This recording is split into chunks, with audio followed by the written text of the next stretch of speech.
Buenas tardes, amables televidentes. Bienvenido a su cita diaria, crepuscular y nocturna en Teleimpacto, que es al final de la tarde, despidiendo el sol y comenzando la noche. Ponga su caridad en buenas manos. Apoye el Patronato de Lucha contra el Cáncer de Villa González Incorporado. Toda una institución de apoyo al prójimo más carenciado. 809-443-8010. También ponga su caridad en el Hogar Escuela Santo Domingo Sabio, otra institución de apoyo a jóvenes en alto riesgo.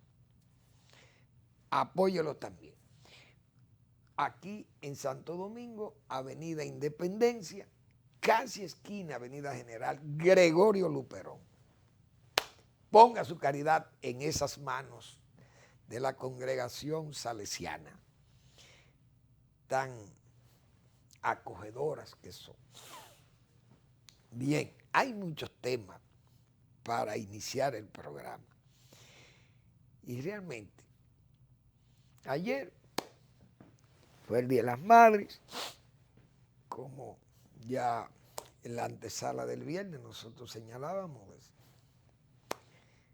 del significado, del simbolismo de ese día, que era, señalábamos, el amor en el sentido más puro y desinteresado, que es la madre. Pero señalábamos, disfrutaban de sus madres vivas uno y otros, recordábamos a nuestras madres muertas. Pero además, fue el día también en que se conmemoraban los 60 años de la desaparición de Trujillo, del ajusticiamiento al tirano. Pero son tantas cosas que uno oye y se escriben tantas, o hay tantas opiniones y tantas falsedades, porque también hay mucha gente escribiendo y diciendo cosas y cualquiera supone cosas y las dice. Otros aprovechan para tratar de zaherir personalidades que en un momento de su vida fugaz o fugacísimo tuvo una participación en el trujillismo. Y entonces gente de tradición trujillista y de participación trujillista y hasta del trujillato, entonces enrostrándole a otros. Todas esas cosas que yo pude ver. Y me apena, sinceramente me apena, porque este es un país donde hay mucha hipocresía y mucho cinismo en mucha gente. Y, por ejemplo, con ese asunto de la era de Trujillo, yo leí un señor, un historiador, que dice que Trujillo acabó con el caciquismo. Ese caciquismo que había de los generales que se pronunciaban y que se levantaban en armas en tal sitio y ya derrocaban el gobierno o anunciaban que ese gobierno debía ser derrocado y se levantaba una revolución. Y yo me permito decir, no porque viví esos tiempos, pero ni siquiera lo he leído eso en ningún sitio, más que historietas así que se escriben. Pero señores, Trujillo no acabó con el caciquismo aquí. Quien acabó con el caciquismo aquí fueron los americanos. ¿Quién combatió el caciquismo? Moncácer, que en sus 6 años de poder ahí, 5 años ya ejerciendo el poder verdadero, la Guardia de Mon tenía, como se dice, frenadas todas esas diríamos, ese empuje selvático de la época, esa montonera. El propio Mon iba él, como fue a la línea, y dijo, no, va. Y vino, claro, el temporal de San Severo. Comenzó a llover y se desintegró una revolución de Andrés Navarro y un grupo de esos, diríamos, inarreglables, porque era gente que no entendía que había que guardar un respeto al poder, pero cada quien quería hacer lo que le daba la gana. Es decir, Mon tuvo más participación Mon Cáceres en el control del caciquismo que el propio Trujillo. Entonces Trujillo, cuando llegó al poder, aquí los caciques estaban desarmados y guardados en su casa, y viejos la mayoría.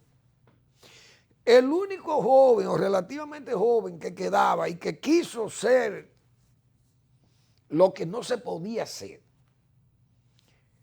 fue uno, Bencosme, Cipriano Bencosme, que fue un esfuerzo desesperado por querer derrocar a Trujillo, todavía confundido con aquellas cosas, pero un hombre sin armas y sin hombres, 2 o 3, y ya Trujillo instalado con un ejército formal, armado, de ametralladoras, de todo, hasta aviones yo creo que tenía, ya habían aviones aquí.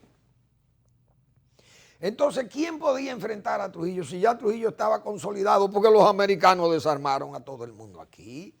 Quienes acabaron con el caciquismo fueron los americanos, pero Trujillo no acabó con cacique, Trujillo gobernó, diríamos que hasta cómodo, porque tenía un ejército formal. Mon hizo más que Trujillo contra el caciquismo, porque Horacio Vázquez incluso gobernó 6 años tranquilo. Disidencia, libertad de expresión y todo eso, pero tranquilo, no, aquí no hubo montonera con Horacio Vázquez. Hasta que vino el 30, pero ya eso fue otra cosa. Eso fue un golpe ya que se veía venir por los problemas que hubo, problemas también de la crisis económica y además la corrupción y ese tipo de cosas. Eso era muy evidente, primero. Vi otros que le enrostraban. Por ejemplo, en el caso de Marino Vinicio Castillo, yo vi algunos Twitter y algunas gente que como queriendo resaltar ese trujillismo de Vincho Castillo a finales de la época. Pero ¿qué pasa con el doctor Marino Vinicio Castillo? A Marino Vinicio Castillo lo que le pasó fue que no se alió a la Unión Cívica cuando en el 61 matan a Trujillo. Si él se mete a Cívico y no acompañar a Balaguer, de quien se hizo amigo en esos meses, porque él no lo conocía, a Balaguer, y Balaguer lo dejó como funcionario de su gobierno muy efímero, vamos a llamarle así, porque Balaguer luego el Consejo de Estado lo presidió hasta enero del 62. Entonces, yo vi gente que quiso como enrostrarle a Vincho Castillo su participación trujillista, como dice doctor Castillo. Pero yo nací en el 31, me crié 30 años. Hablé 2 minutos con Trujillo, que mandó a buscar. Me nombró diputado, igual que a decenas de jóvenes que nombraron ahí, hasta Gregorio García Castro, Euclides Gutiérrez, toda esa gente, pero esa gente se fueron todos al PRD, otros se fueron a la Unión Cívica. El que se quedó con Balaguer fue Vincho, ese era el malo de toda la película, ese era el trujillista confeso. Imagínense que a una calle del Julieta o del Evarito Morales o del Quiqueya le pongan el nombre de Marino Vinicio Castillo. Eso sería una escandalera. Porque ¿cómo es posible que sea trujillista? Pero todo eso está lleno de nombres de trujillistas, pero fueron trujillistas que se pasaron al Consejo de Estado y otro a Unión Cívica y otro al PRD. Socios de Trujillo se cambiaron a ser PRDistas, pero muertos todavía el cadáver ahí sangrando. Ya se habían cambiado socios de Trujillo. Óigase bien. Entonces se pasaron al PRD. A eso le quedó muy bien el pase. Pero Vincho Castillo quedó marcado porque se unió a Balaguer. Entonces, señores, como dice Marino Vinicio Castillo, ahora, quienes le enrostran ese trujillismo a Vincho, sus padres fueron gobernadores de provincia, de Trujillo, y familiares que participaron de ser soplones y calieses, que sé yo, de todas esas cosas se han visto en el país.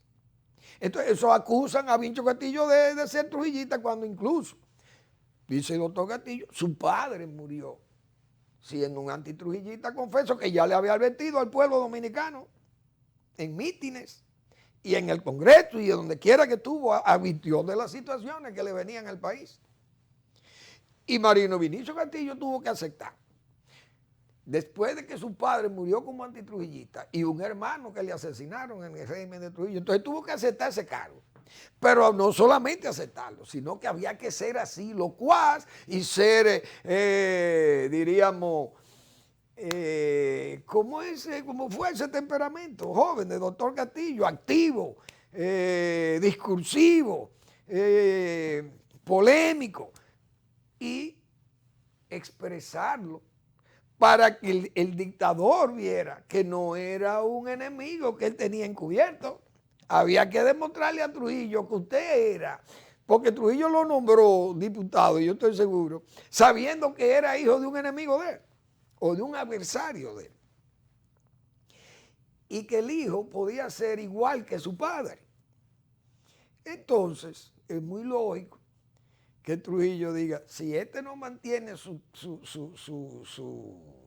comportamiento vivaz y ese comportamiento hasta, diríamos, en este caso, apasionado y que me defienda con pasión y haga sus cosas, es porque no siente nada por mí.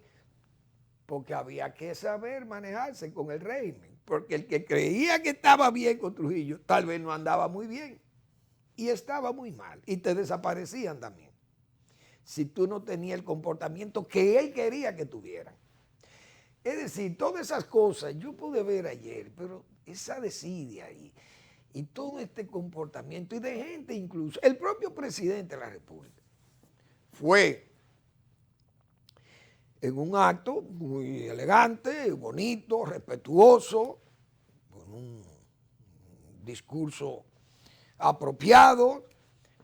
Él, como joven de una generación, tiene que condenar todas esas bellaquerías de la dictadura de Trujillo, y eso es entendible. Los familiares de los que se inmolaron, de los que perdieron la vida, mucha gente que se perdió la vida, incluso sin haber hablado de Trujillo, tal vez nada en contra, pero eran familiares de los que actuaron. Y eso fue una masacre. Todo el mundo sabe lo que pasó aquí en esos años, del 61, después de la muerte de Trujillo, todos esos meses tan difíciles. Ahora, señores, ¿quién puede jurar de ese trujillismo? Aquí se conocían lo que eran trujillistas. Juancito Rodríguez fue diputado de Trujillo. Siendo ya un hombre contrario a Trujillo, Trujillo lo nombraba, pero tenía que aceptarle el cargo, y si no le aceptaba el cargo, usted corría ¿cuál era la suerte? Te mataban. Bicho Castillo, si no acepta el cargo, también hubiera sido víctima. Es decir, ¿cuántos fueron, por ejemplo, becarios de Trujillo? Jóvenes. El papá del presidente fue becario de Trujillo, el papá del presidente Abinader.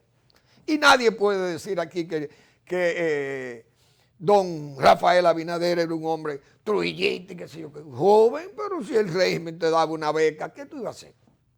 Si no la aceptaba también era malo. Entonces aquí la gente habla muchas veces por hipocresía. Ahí anda el Museo de la Resistencia, que va a tener que cerrar porque no tiene recursos. ¿Dónde están los antitrujillistas? Para que ayuden a mantener el Museo de la Memoria. Es decir, aquí se habla mucho y se dicen muchos disparates. Y gente que ahora habla de la dictadura de Trujillo, y sus padres disfrutaban de la dictadura, y por ende sus hijos también eran beneficiarios de gente que ponían 4 padres de la patria, incluyendo a Trujillo, y sus hijos eran los grandes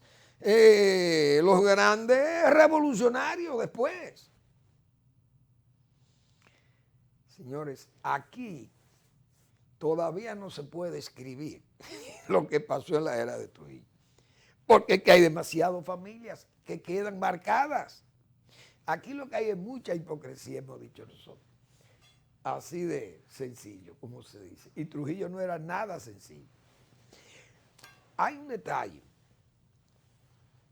y ya lo vamos a dejar para después de la pausa, que sobre este caso con Haití. Vamos a una breve pausa y regresamos.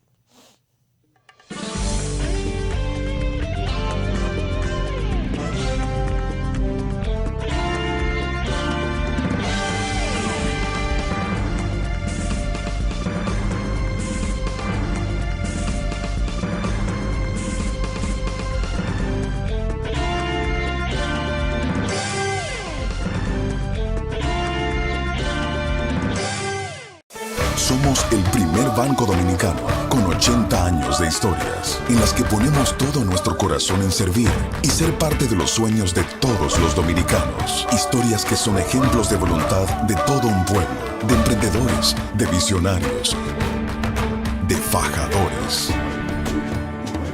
Historias de momentos donde nos levantamos, donde avanzamos, donde nos hacemos más productivos. Historias de gente que cree, que se supera, que proyecta nuestra cultura, que nos representa, dispuesta a construir nuevos caminos. 80 años sumando historias que nos llevan a nuevas fronteras, como el inspirador de la voluntad de todo un pueblo. Banreservas, el banco de todos los dominicanos. El Banco Central hace política monetaria. Para ello, utiliza la tasa de política monetaria, buscando incidir en las tasas de interés a que los bancos captan ahorros y prestan para el consumo de los hogares y la inversión de las empresas. El objetivo de la política monetaria es mantener la inflación en torno a una meta definida por el Banco Central, logrando la estabilidad de precios y contribuyendo a crear las condiciones para un crecimiento económico sostenido. Banco Central de la República Dominicana, por la estabilidad y el crecimiento. Hola, soy el ingeniero Torres y te voy a decir por qué no debes volar chichigua cerca de líneas eléctricas de alta tensión. Cuando la cola de la chichigua se enreda en el tendido eléctrico, provoca fallas que cortan el servicio de electricidad de tu casa y en el peor de los casos, recibes una descarga eléctrica directamente en tus manos. Para que volar chichigua siga siendo divertido, hazlo lejos de cualquier obstáculo que te la pueda encampanar, especialmente de las líneas eléctricas de alta tensión. Empresa de Transmisión Eléctrica Dominicana, ETED. En Idopril, velamos porque los derechos de seguridad laboral de los trabajadores sean respetados a través de la Ley 397-19, beneficiando así a más de 2 millones de empleados en el sector público y privado. Idopril, salud y seguridad laboral, responsabilidad de todos. Para más información, accede a nuestro portal web www.idopril.gov.do.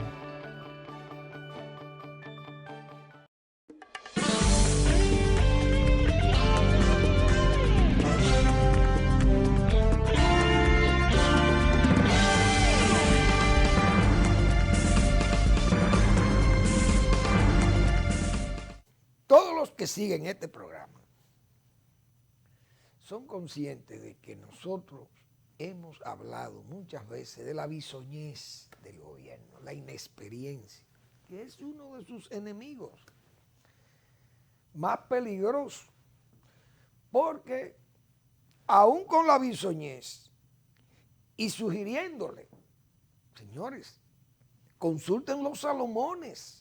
No, consultan a los salameros, hemos dicho nosotros aquí. En vez de consultar a la gente con experiencia, que hasta Trujillo consultaba a esa gente, y estamos hablando de un hombre, un estadista de verdad, un tipo que se formó en el estado, Trujillo, y por eso, como decía Juan Bosch, por eso gobernó 31 años, supo mantenerse en el poder. Era un hombre de estado y dirigía gente de estado, y sabía a quién ponía en los cargos del estado. O sea, era un tipo que tenía inteligencia y visión, no era un tonto. Y no era un hombre sencillo, como acabamos de decir ahí. Entonces, yo he dicho que el gobierno tiene dos enemigos. La bisoñez, la inexperiencia del presidente y del equipo, con sus excepciones, y el temor a que la historia repita las mismas situaciones, como hemos dicho nosotros. ¿Por qué? Porque el PRM es una derivación del PRD. Lo hemos manejado aquí todo el tiempo, lo hemos dicho. Pero hemos dicho que el PRM no ha podido superar, probablemente, y veo el comportamiento desde el poder, no ha podido superar esa herencia. Hemos señalado esa herencia ideológica y esa herencia emocional de su pasado PRDista. Ese PRD que habían dos situaciones, una caótica por el problema de las fratrías y otra de la misma inexperiencia en el manejo del Estado, y entonces terminaban las cosas en agua de borrajas. Entonces, el gobierno, fíjense con el caso haitiano, todas las advertencias que se le han hecho al presidente, pero entonces nosotros decíamos desde el principio, aquí se dijo en agosto, señalamos, y eso es no solamente nosotros, sino todos los que tienen la misma opinión como nosotros, seguimos esa línea de opinión con respecto a Haití. Siempre señalamos, esa Cancillería está viciada de pro-haitianos, lo hemos dicho, el gobierno entero sembrado de pro-haitianos. Entonces entran en unas contradicciones que uno dice, pero ¿qué es lo que está pasando? Me explico. No es solamente con este asunto del canal. Cuando el presidente tuvo que recoger la palabra del propio canciller sobre los paritorios, el canciller dijo, no, los paritorios se van a hacer en Dajabón y en Jimaní. El presidente tuvo, no, se van a hacer en territorio haitiano. Claro, dije ahí que en la entrevista que le hicieron al presidente, Alicia Ortega, el presidente dijo que iban a hacer en Dajabón y en Jimaní.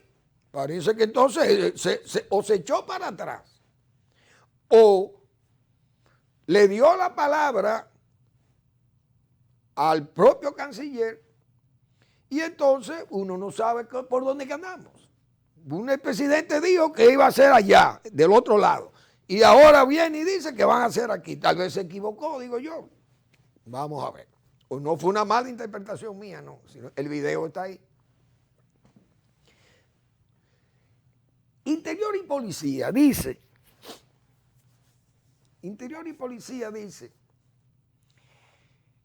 que los 750 haitianos que Danilo Medina en forma traidora, una felonía contra el país, le concedió ciudadanía a gente falsa, sin datos, sin documentos, y que por tanto esa gente incluso ni siquiera fueron a pagar un dinero que tenían que pagar y faltaban documentos, 6,000 y algo que se fueron desde el 2013, cuando la famosa sentencia del Tribunal Constitucional. Todos esos inscritos sin documentos que nosotros decíamos eran falsos todos. Y con informes de juntas de vecinos, de delincuentes, cobrándole dinero a todo eso. Entonces, el presidente viene y aprueba 50, sabiendo que todas esas cosas están mal, que se lo está señalando su propio Ministerio de Interior. Pero esas cosas a uno le chocan. Viene lo del canal. Entonces el canciller, que está motivado emocionalmente por esas emociones PRDistas, esas emociones de su pro-haitianismo, entonces el hombre sigue insistiendo en pro-Haití. Ah, no, el canal no es un desvío del río, es una toma y como nosotros hemos cogido en otra oportunidad, los haitianos tienen derecho ahí, pero ustedes no han dicho ni siquiera, yo dije aquí desde el principio, yo quiero saber qué es lo que se va a instalar ahí, si es un muro derivador, porque si es un muro derivador hay que tomar parte del territorio nacional, porque la mitad del río de nosotros, supuestamente. Y entonces, ¿o qué caudal se va a derivar por ahí? Porque tampoco sabemos cuál es el caudal que se va a derivar por ese canal. ¿Y cuánto tiene el río? ¿Y cuánto le va a dar a Haití? ¿Cuánto nos van a quedar a nosotros? Porque yo no digo que Haití no tenga algún derecho, pero los acuerdos están ahí firmados. ¿Y quién cumple con los acuerdos? Entonces, el presidente tiene que desmentir. No, yo no he autorizado a que ya eso se zanje y que Haití tiene derecho. No. Una mesa técnica de trabajo decidirá qué es lo que hay que hacer. Pero claro, porque las cosas hay que conversarlas de acuerdo a cómo están contempladas en los acuerdos firmados en 1929. Fíjense cómo incluso al propio presidente lo ponen a hablar con desinformado. Porque el presidente dijo que, el propio Trujillo le entregó miles de kilómetros a los haitianos. en una oportunidad.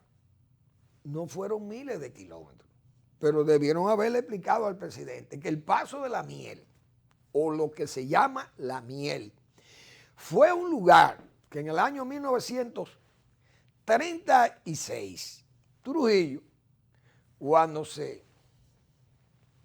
los límites se definieron, ya aquellos límites que habían tomado Bornó y Vázquez en el 29, el presidente de Haití y el presidente dominicano fijaron esos límites.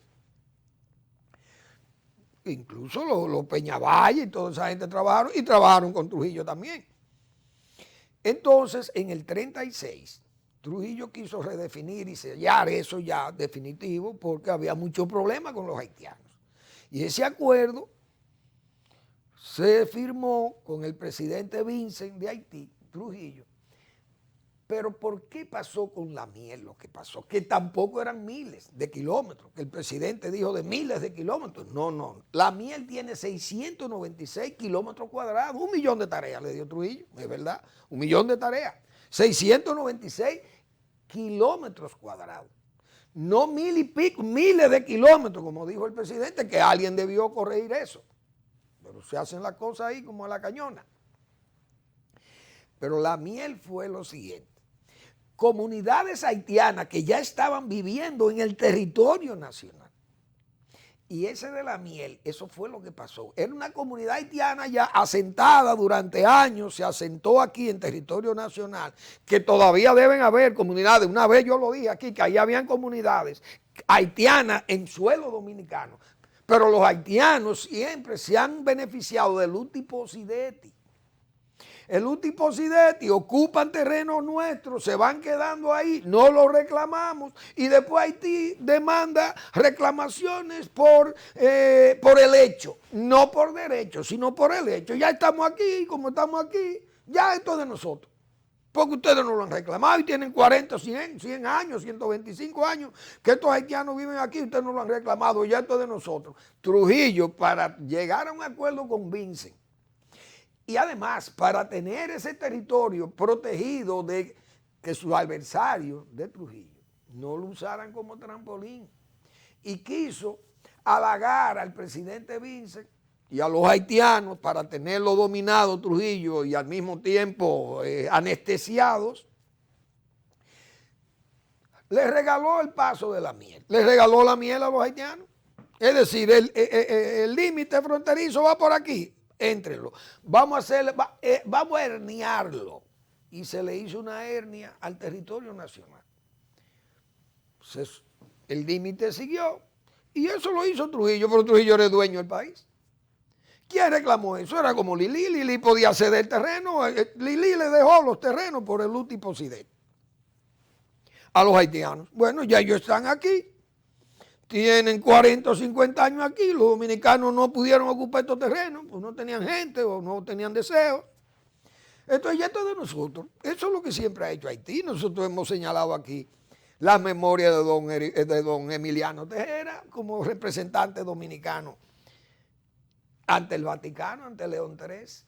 ¿Y qué fue lo que llevó don Emiliano? Incluso don Emiliano hizo allá en Roma, señor, una defensa tremenda, destacando incluso el primer acuerdo hecho entre un representante de Carlos V o Carlos I y el representante indígena Enriquillo, firmando el acuerdo del levantamiento del Bauruco.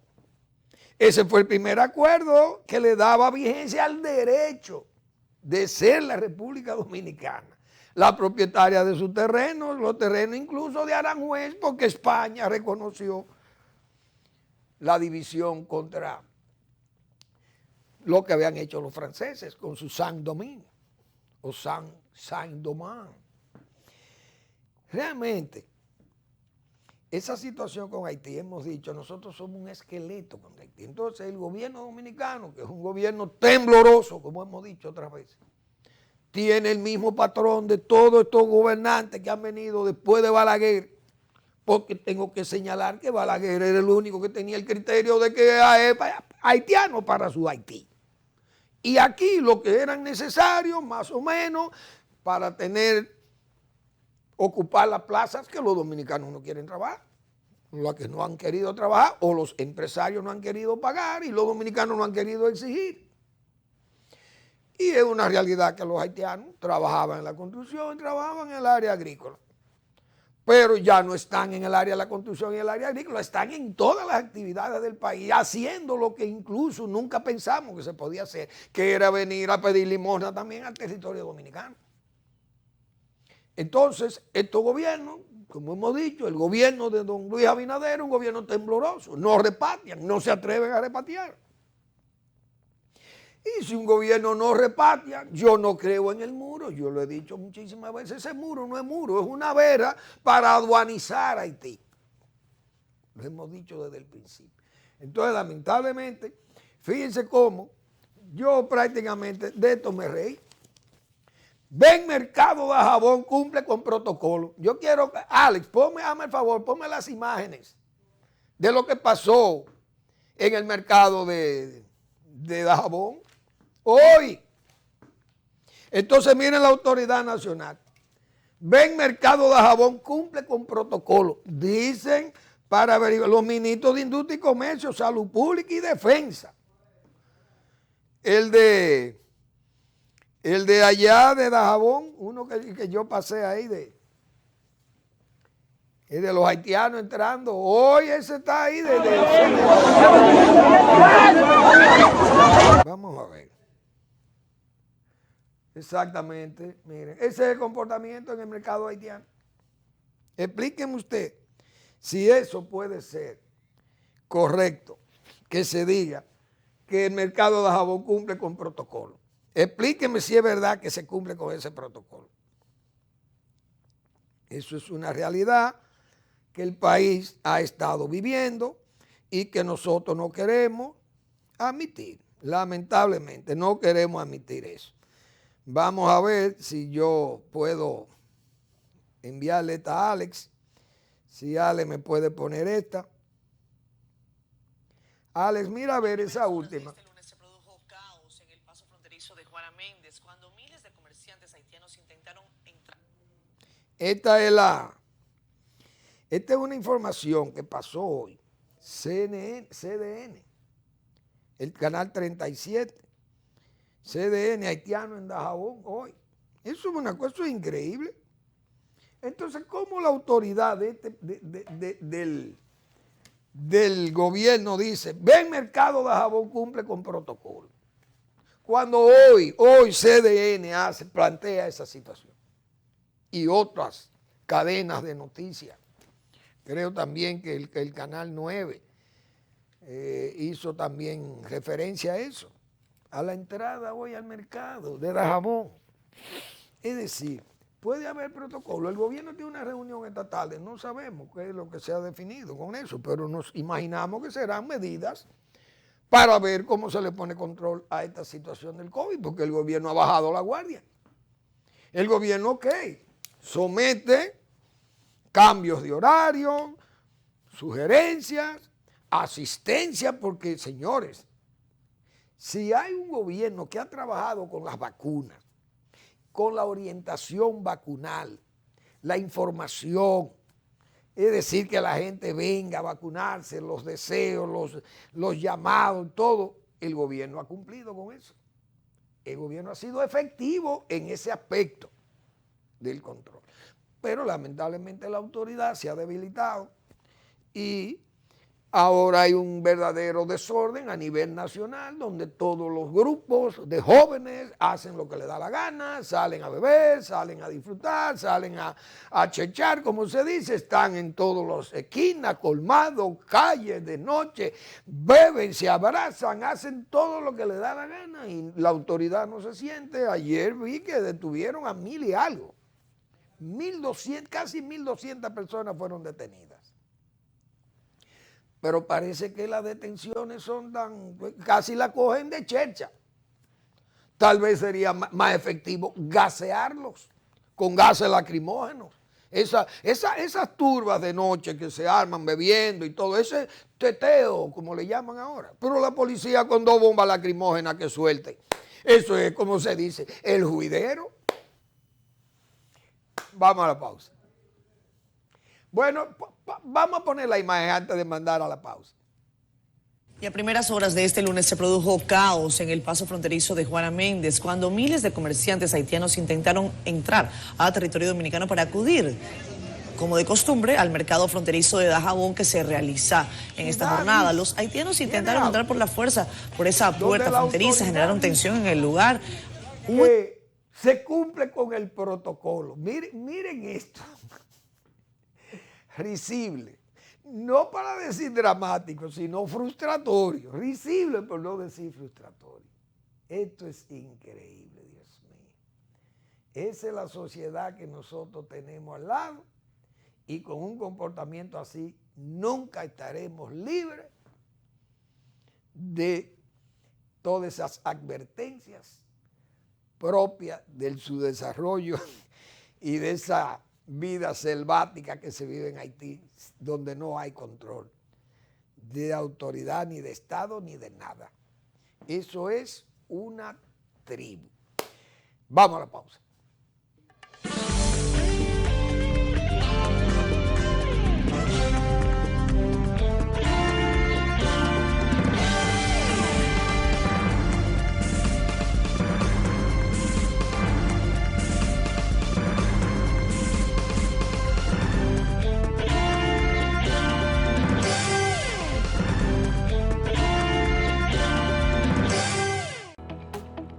El Banco Central hace política monetaria.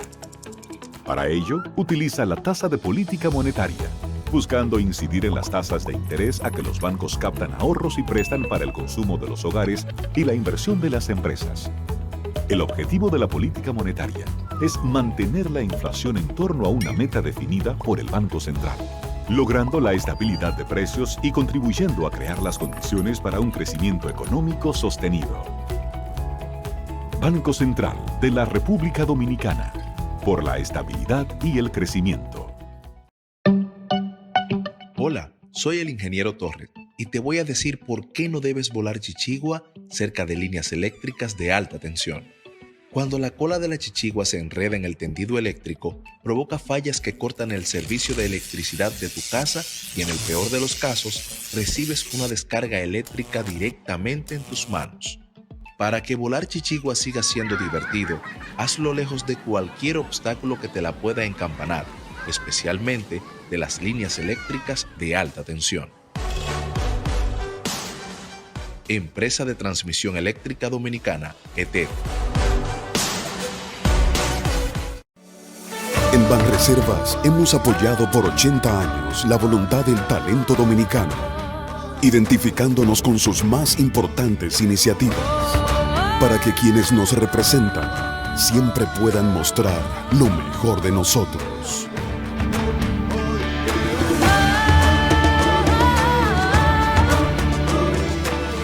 Banreservas, 80 años siendo el banco de todos los dominicanos. En Idopril, velamos porque los derechos de seguridad laboral de los trabajadores sean respetados a través de la Ley 397-19, beneficiando así a más de 2 millones de empleados en el sector público y privado. Idopril, salud y seguridad laboral, responsabilidad de todos. Para más información, accede a nuestro portal web www.idopril.gov.do.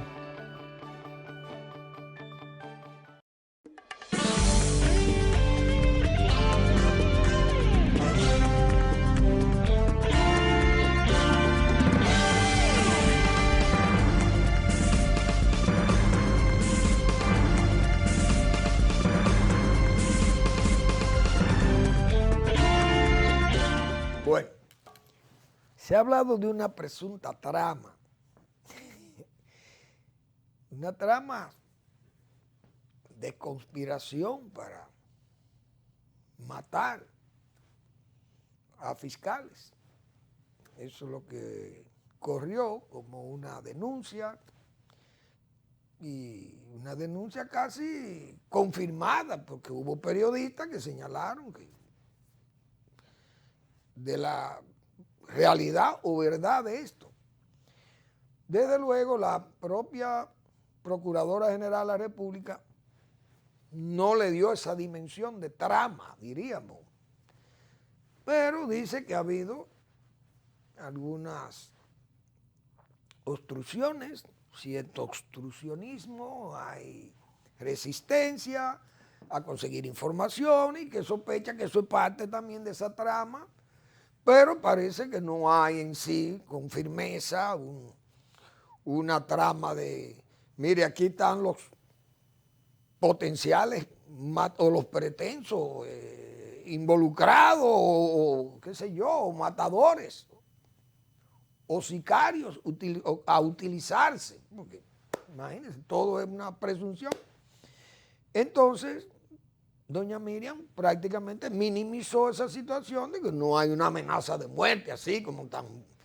ya prácticamente tenemos agarrado a esta gente con las manos o como dicen con la carne en el asador, qué sé yo, no sé.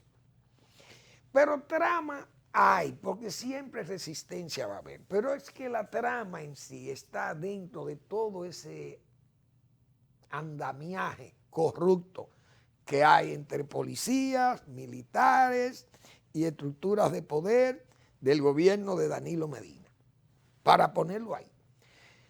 Todos los que somos del balaguerismo sabemos que Balaguer, cuando llegó en el 86, lo primero que hizo fue descabezar todo el Jorge Blanquismo y el Jorge Blancato, como se dice. Y echó todos esos militares que se habían comprometido con Salvador Jorge Blanco, Balaguer los echó prácticamente a todos jóvenes. Hubo gente que protestó, pero es que ya era una estructura que Balaguer entendió que estaba viciada. Como también don Antonio Guzmán hizo lo mismo y sacó y desbalaguerizó las Fuerzas Armadas en sus cuadros más importantes en los años 78-82. Esa es la realidad. Vino Salvador Jorge Blanco y descabezó también a todo el Jorge Blanco, el gumanismo, lo desintegró y fundó su propio Jorge Blanquismo dentro de las Fuerzas Armadas. Es decir, esos cambios se han visto y Balaguer fue con mucha profundidad cuando volvió en el 86, incluso dejando a los suyos fuera. Porque Balaguer dejó a los que ya habían sacado, lo dejó fuera también. Es decir, vino con una forma distinta de gobernar el país, porque también los tiempos habían cambiado. El gobierno, incluso Leonel Fernández, también con todo cuando ocupó el cargo de presidente en el 2004, hizo lo mismo con la gente de Hipólito Mejía, porque todos los gobiernos hacen esto, pero este gobierno, teniendo esa difícil tarea, se ha quedado como pensando las cosas. Y esta es la hora que todavía el general Cáceres, hay que decirle mayor general activo, que no lo han podido quitar. Un hombre que ya era defenestrable su cargo con esas acusaciones tan serias. Preso, y hoy está precisamente pidiendo revisión, pero es lo que hemos dicho nosotros. Esos son cargos presentados por una juez, actuando como fiscal. Imagínense ustedes, ahí no hay forma de que un juez diga que esa medida de coerción la van a volver atrás, porque que son demasiado contundentes. Pero este gobierno no ha podido todavía, ¿por qué? Porque está atrapado con un clan militar que incluso, lo hemos dicho, ese clan militar con el arreglo de Hipólito Mejía y Danilo Medina, que ayer lo trataba el doctor Castillo con mucha claridad. Todo ese hipolitismo ligado con el danilismo y que los presidentes no se pueden perseguir. Y yo decía, la misma dirección de las Fuerzas Armadas en Díaz Morfa. Díaz Morfa responde más a Hipólito Mejía que al propio presidente Abinader. Y entonces esa Fuerza Armada hay que descabezarla entera, pero no porque sea una pugna, porque estos eran de Danilo y estos son de Luis Abinader. No. Este caso de la Romana son los casos que se pueden multiplicar miles de veces en las Fuerzas Armadas y la Policía Nacional. Matan dos personas que uno sabe que son gente ligada al crimen organizado. Un hombre que había sido deportado, preso en los Estados Unidos y negociando aquí. Bueno, una balacera, unos sicarios fueron y le dispararon, mataron dos. Uno de banca, de apuestas, y esa, imagínense usted. Y el otro, un señor que se hace llamar o se hacía llamar Mártires Paulino Castro, Juan Isidro Aquino Gómez. Entonces, esa gente fueron muertos. Paulino Castro, Mártires Paulino Castro, como raso de la Fuerza Aérea. El mismo hombre, un hombre que había sido extraditado a los Estados Unidos. Imagínense ustedes. Pero ¿quién cayó ahí herido? Un mayor de la policía. Que busque ese hombre con esta gente. Ah, yo estaba de visita, pasé por ahí. No, es que, óigame, antes a la guardia le decía, usted no se puede juntar con los comunistas. Y usted no veía a un guardia junto con un comunista. Porque la guardia entiende inmediatamente. Usted nada más tiene que decirle, no lo quiero ver junto con los comunistas. Y todos los guardias le hacían, como dicen, miren, el limpio a los comunistas. Nadie, ningún guardia se juntaba con comunistas. Ni en tiempo de Balaguer, ni antes de Balaguer. ¿Por qué? Porque la guardia sabe que si la guardia incumple el consejo de guerra. Así de sencillo. Entonces, a los policías y a los guardias es fácil de identificarlo, como yo he dicho, por esas conexiones con este crimen organizado. ¿Qué busca ese mayor ahí? Ah, lo hirieron, porque en llave, amigo de ellos. Pero así hay miles en las Fuerzas Armadas y la Policía Nacional. ¿Ustedes creen que un militar, un policía, un militar del ejército se pueden dar el lujo de salir a pasear, por ejemplo, con su familia completa a cualquier resort? Y usted no gana dinero para eso. ¿Con qué salario puede ir un coronel? Un coronelito. ¿Con qué salario pueden ir esos coroneles? O un general. Un general no puede ir con su familia a un resort a gastar dinero. A menos que se lo pague el narco, se lo pague un amigo rico, puede ser, o una herencia que tengan de sus padres también, pero la mayoría que ven esas riquezas excedidas y abruptas en las Fuerzas Armadas y la Policía Nacional es producto de esas alianzas. Entonces, ¿qué es lo que hay que hacer? Depurar la guardia. Pero ¿cuáles son los primeros que hay que echar para afuera? Todos aquellos encargados de asuntos internos de la Fuerza Armada y la Policía Nacional. Presidente Abinader, organice eso de tal forma que la guardia la limpien de todas esas trazas. La guardia y la policía, lamentablemente, están carcomidas, están infiltradas, todo eso se ha dicho. Marino Vinicio Castillo ha escrito sobre todas esas cosas y ya lo ha dicho. Y todavía con las famosas tramas que se pueden, escribió 3 artículos sobre el complot. ¿Cuáles fueron los 3 artículos del complot? El doctor Marino Vinicio Castillo escribió sobre eso. En La Pregunta, en su blog La Pregunta. Todo lo ha escrito Marino Vinicio Castillo y lo ha dicho con respecto a los militares y los policías. Le ha dado charla, ha hecho de todo. El complot, un tumor latente, 1, 2 y 3. 3 trabajos sobre, citando incluso charlas, conferencias dictadas en el 2008 en la Escuela de Graduados de la Marina de Guerra, en el 2011 en el Ministerio de Defensa. Y decía él, si se degradan las Fuerzas Armadas, se activarán los poderes siniestros de la geopolítica y promoverán como una necesidad la disolución. Es decir, advertencia sistemática de riesgo y ahora comienzan a confirmarse los presentimientos. Todo eso lo escribió Marino Vinicio Castillo y lo ha dicho y lo previó. Pero nadie quiere ponerle el cascabel al gato. La guardia y la policía, siempre decía yo aquí. Pero ¿y por qué que no se auditan a los jefes policiales? Entonces, la verdadera trama está ahí, porque todo ese andamiaje podrido que está en la Fuerza Armada y la Policía Nacional siempre va a estar poniendo trabas, va a poner zancadillas, y si hay que buscar aquella prueba, se la van a poner difícil, porque la trama está, no es por lo pulpo o el coral. No es solamente por eso, es que ya toda esa Fuerza Armada y esa Policía Nacional están envenenadas, están infiltradas. ¿O no lo vimos con el caso de Quirino? ¿Qué fue lo que se exhibió? El cuartel comprometido con el escándalo.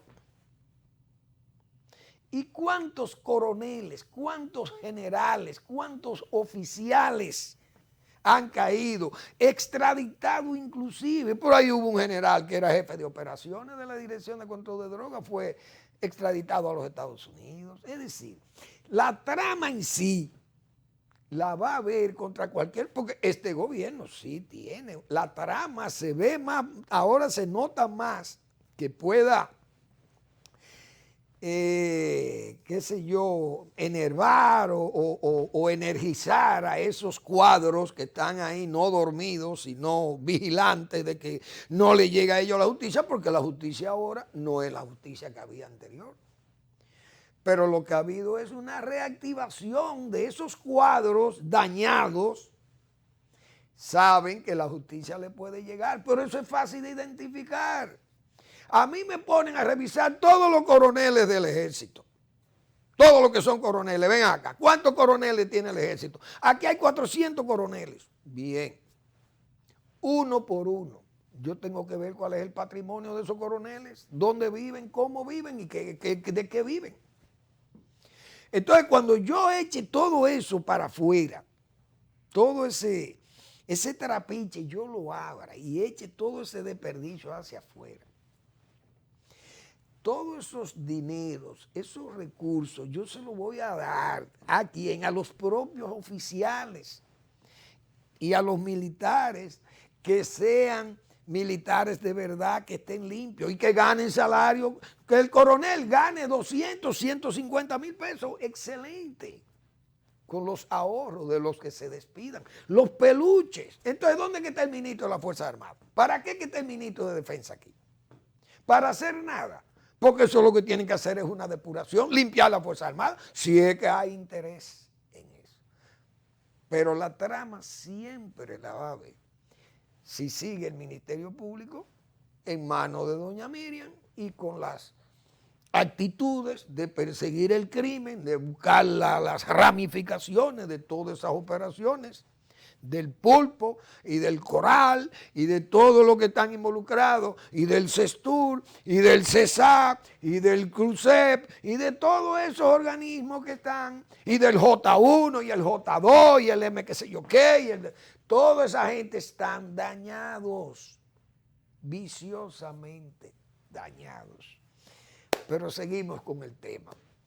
Mañana será, porque ya el tiempo se nos agotó. Gracias por su atención. Nos vemos mañana en otra entrega de Al Final de la Tarde, despidiendo el sol y comenzando la noche.